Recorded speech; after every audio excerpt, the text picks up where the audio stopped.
कि जो भी डिस्ट्रैक्शन हो, जो भी ऐसी जो आपके लक्ष्य से आपको दूर ले जाती हो, उन सारे डिस्ट्रैक्शंस को दूर करें। जैसे कुछ लोग सोशल मीडिया पर काफ़ी एक्टिव होते हैं, व्हाट्सएप, इंस्टाग्राम, फेसबुक दिन भर चलाते हैं, मोबाइल पर दिन भर लगे रहते हैं, यूट्यूब दिन भर चलाते हैं, या फिर कुछ लोगों को घूमने का बहुत शौक होता है, कुछ लोगों को बाहर की चीज़ें खाने का बहुत शौक होता है, या फिर घर जाने का शौक होता है, किसी से बात करने का शौक होता है। तो ऐसी कोई सी भी चीज़ जो आपको अपने लक्ष्य से दूर करती हो, इन चीज़ों को जब आप यूपीएससी की प्रिपरेशन कर रहे हो तो अपने पास ना आने दें, क्योंकि जब आप अपने डिस्ट्रैक्शंस को दूर करेंगे, जितना आप अपने डिस्ट्रैक्शंस को दूर करेंगे उतने ही आप अपने लक्ष्य के करीब जाएंगे। मेरा दूसरा एडवाइस ये होगा कि आप अपनी प्रिपरेशन में डिसिप्लिन लाएं। डिसिप्लिन मतलब सेल्फ कंट्रोल। मतलब अगर आप यदि कोई गोल सेट करते हैं, अगर आप कोई टाइम टेबल बनाते हैं, अगर आप ये तय करते हैं कि आपको पॉलिटी 5 दिन में ख़त्म करनी है, तो आपका फोकस होना चाहिए कि आप पॉलिटी 5 दिन में ख़त्म करें। क्योंकि जब आप अपने गोल्स को एक्सटेंड करते हैं और जब आप 5 दिन के गोल को 7 दिन में अचीव करते हैं, तो आप अपने गोल से उतना ही दूर जाते हैं और बाकी चीज़ें करने के लिए आपके पास टाइम कम होता है। जैसे मेरा रूटीन ये था कि मैं सुबह 6 बजे उठता था, 7 बजे से मेरी पढ़ाई शुरू हो जाती थी और 7 बजे से 11 बजे तक, 11:30 बजे तक मैं पढ़ता था। 11:30 से 12 तक का ब्रेक होता था, जिसमें मैं खाना खाता था। फिर 12 बजे से 5 बजे तक मैं पढ़ता था। उसमें बीच में अगर मुझे नींद आती थी तो पावर नैप लेता था, या फिर कभी कभी ज़्यादा भी सोता था, लेकिन थोड़ा सा गैप होता था, वो आधे या 1 घंटे का। फिर 5 बजे से मैं 9 बजे तक पढ़ता था, फिर 9 से 10 खाना खाना और थोड़ा बहुत एंटरटेनमेंट, और फिर 10 बजे से 1 बजे तक मेरी पढ़ाई होती थी। तो अगर आपने कोई रूटीन सेट किया तो उस रूटीन को रिलीजियसली फॉलो करें। और थोड़ी बहुत फ्लेक्सिबिलिटी अलाउड है, लेकिन इतनी फ्लेक्सिबिलिटी नहीं कि आप अपने गोल को ख़त्म करने के लिए 5 दिन के अलावा 10 दिन ले रहे हैं, या फिर 5 दिन के काम को 15 दिन में ख़त्म कर रहे हैं। ऐसे बहुत सारे मोमेंट्स आएंगे आपके प्रिपरेशन में जब आप अपने आप को पूरा टाइम नहीं दे पाओगे, अपनी पढ़ाई को टाइम नहीं दे पाओगे।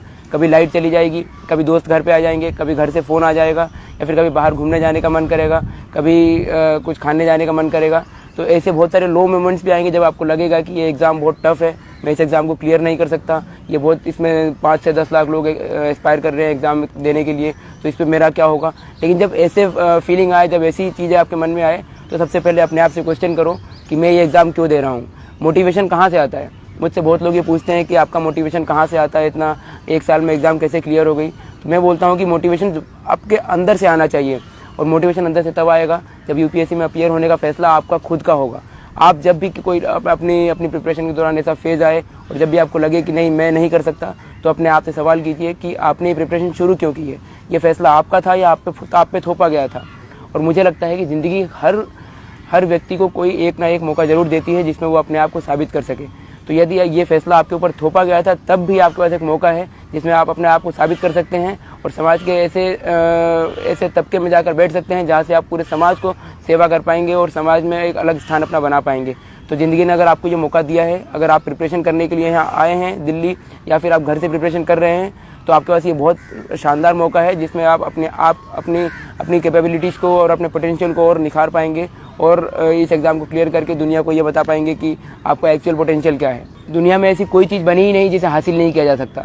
एक बहुत ही प्रूवन फैक्ट है कि 21 दिन में लोग अपनी आदत बदल सकते हैं। तो अगर 21 दिन में आदत बदल सकते हैं, तो मैं मानता हूं कि 1 साल में तकदीर अवश्य बदली जा सकती है। तो अगर आपको अपनी तकदीर बदलनी है तो कंटिन्यूअस रिगरस मेहनत करें और मेहनत का फल अवश्य मिलेगा। एक अप्रोच है तो है का मतलब ये कि अगर आपको सुबह उठना है तो उठना है, अगर आपको पढ़ना है तो पढ़ना है, अगर आपको अपनी बुक ख़त्म करनी है तो है, अगर आपको टेस्ट में अच्छे नंबर लाने हैं तो है का जो अप्रोच है कि अगर आपको करना है तो किसी भी तरह उस चीज़ को करना है।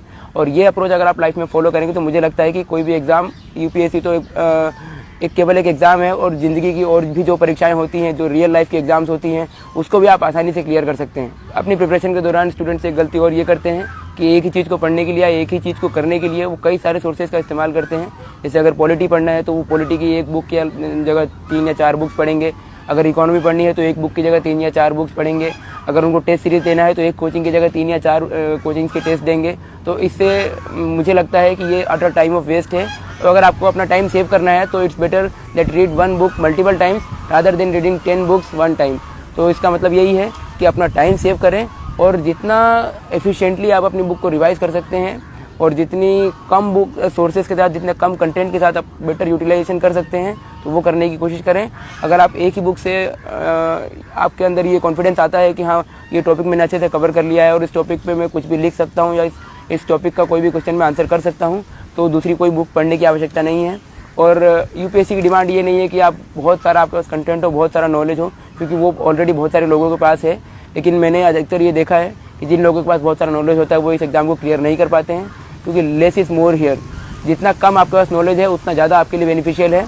नॉलेज सारी सब्जेक्ट्स का होना चाहिए, उसके लिए आप सिलेबस और प्रीवियस ईयर पेपर्स देखें और जितना भी जैसे भी क्वेश्चन पूछे गए हैं, जिस टॉपिक से जैसे क्वेश्चन पूछे गए हैं वैसा एनालाइज करें आप, और अपने अपने अपने प्रिपरेशन में ये चीज़ लाने की कोशिश करें कि कम से कम सोर्सेज पर रिलाई करें और उन सोर्सेज का बार बार रिवीजन करें, ताकि जो भी सोर्सेज आप पढ़े हैं उसका वो पूरी आपको कंठस्थ हो और आपको एकदम मगअप होना चाहिए वो सारी चीज़ें।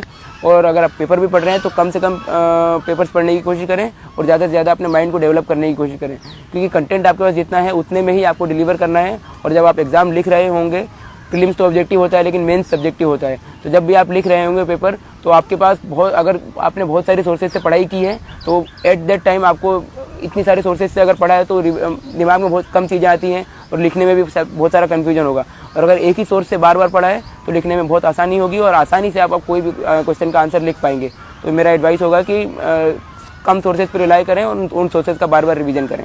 एक सबसे बड़ी चीज़ होती है जब भी आप किसी चीज़ की प्रिपरेशन कर रहे हो या किसी चीज़ की तैयारी कर रहे हो, तो सबसे बड़ी चीज़ होती है कि कॉन्फिडेंस। आपके अंदर ये कॉन्फिडेंस होना चाहिए कि हाँ मैं ये चीज़ कर सकता हूँ। और कॉन्फिडेंस तभी आएगा जब आप पूरी तरह से उस चीज़ के लिए तैयार हैं। यदि आप यूपीएससी प्रीलिम्स का एग्ज़ाम देने जा रहे हो या मेंस का एग्ज़ाम देने जा रहे हो तो आपके अंदर ये कॉन्फिडेंस आना चाहिए कि हाँ मैंने तैयारी पूरी की हुई है। तो इसका सबसे बड़ा तरीका ये है कि आप अपने माइंड को फूल करें, आप अपने माइंड को बेवकूफ़ बनाएं कि हाँ मैंने तैयारी की हुई है। हो सकता है कि आपने इकोनॉमी थोड़ा आपका वीक रह गया हो सकता है आपका हिस्ट्री थोड़ा वीक रह गया हो, लेकिन अपने माइंड को ऐसे ट्रेन करें कि नहीं मैंने हिस्ट्री पूरा पढ़ा हुआ है और मैंने जितना पढ़ा है उतने में से मैं सारे क्वेश्चंस का आंसर कर पाऊंगा। तो अपने माइंड में ऐसा कॉन्फिडेंस डेवलप करें कि नहीं कैसा भी क्वेश्चन आएगा I will be able to handle that question. तो जब ये कॉन्फिडेंस आपके अंदर आएगा तो कैसा भी पेपर हो, तो अगर आप तुक्के भी मारेंगे तो आपके तुक्के भी सही जाएंगे, क्योंकि आपके अंदर कॉन्फिडेंस होगा और जितना कम नॉलेज होगा उस कम नॉलेज पे भी आप अपने आप को ज़्यादा डिलीवर कर पाएंगे। एक बहुत ही फेमस लाइन है जो मैंने सुनी थी कहीं कि मंजिल तो मिल ही जाएगी भटकते ही सही, गुमराह तो वो हैं जो घर से निकले ही नहीं। तो अगर आप घर से निकल गए हैं तो मंजिल ज़रूर मिलेगी आपको। ये ज़रूर है कि टाइम ज़्यादा लग सकता है या फिर ये भी हो सकता है कि कभी मंजिल पे पहुंचने के रास्ते में आपका रास्ता बदल जाए, क्योंकि हो सकता है कि कई बार 5 या 6 अटेम्प्ट देने के बाद भी एग्ज़ाम नहीं होता है क्लियर। लेकिन इसका मतलब ये नहीं है कि आपकी ज़िंदगी ख़त्म हो गई। ज़िंदगी यहाँ से शुरू होती है और ज़िंदगी का नया ट्रैक वहाँ से शुरू होता है। इन 4-5 सालों में जो भी आपकी प्रिपरेशन का फेज़ है उसमें कई सारी चीज़ें नई सीखने को मिलती है। तो अगर आप मेरा एडवाइस ये होगा कि अगर आप घर से निकल चुके हो प्रिपरेशन के लिए, अगर आपने प्रिपरेशन शुरू कर दी है तो पूरी डेडिकेशन के साथ, पूरी डिटर्मिनेशन के साथ एग्ज़ाम दो। 10 लाख से ज़्यादा लोग इस एग्ज़ाम का फॉर्म भरते हैं और 5-6 लाख से ज़्यादा लोग इस एग्ज़ाम को देते हैं। इसका मतलब ये नहीं है कि सारे लोगों का एग्ज़ाम क्लियर होगा, लेकिन एग्ज़ाम अगर क्लियर नहीं भी होता है तो भी कोई टेंशन की बात नहीं है। टेंशन की बात तब है जब आपने उस एग्ज़ाम के लिए पूरा हार्डवर्क नहीं दिया है। अगर आपका एग्ज़ाम क्लियर नहीं होता है और अगर आपने हार्डवर्क पूरा किया है तो आपके अंदर वो एक तरह से काफ़ी सेटिस्फेक्शन वाला भाव होगा कि नहीं मैंने प्रिपरेशन पूरी की थी। हो सकता है लक मेरे साथ ना हो सकता है कि बाकी लोगों ने ज़्यादा मुझसे मेहनत की हो इसलिए उनका सिलेक्शन हो गया है, या बाकी लोगों की किस्मत अच्छी है, लेकिन आपको एटलीस्ट अपनी लाइफ में कभी रिग्रेट नहीं होगा कि नहीं मैंने मेहनत नहीं की, या फिर मैंने अगर थोड़ा ज़्यादा टाइम दे दिया होता, थोड़ी मस्ती कम की होती तो मेरा सिलेक्शन हो जाता।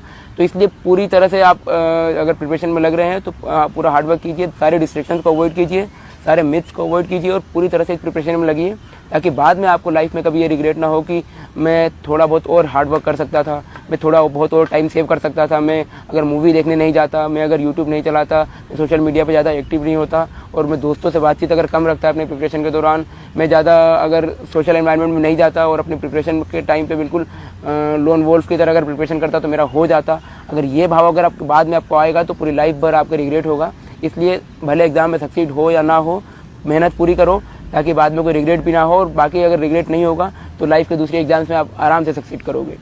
एक और बात यह है कि इस एग्ज़ाम में काफ़ी सारे मिथ्स बने हुए हैं कि कोचिंग करना कंपलसरी है, एक अच्छे बैकग्राउंड से होना ज़रूरी है, IIT या IIM से होना ज़रूरी है, और मेट्रोपॉलिटन सिटी से होना ज़रूरी है, दिल्ली में प्रिपरेशन करना ज़रूरी है, और बिना कोचिंग के टेस्ट सीरीज़ के, बिना कोचिंग के गाइडेंस के हो ही नहीं सकता एग्ज़ाम।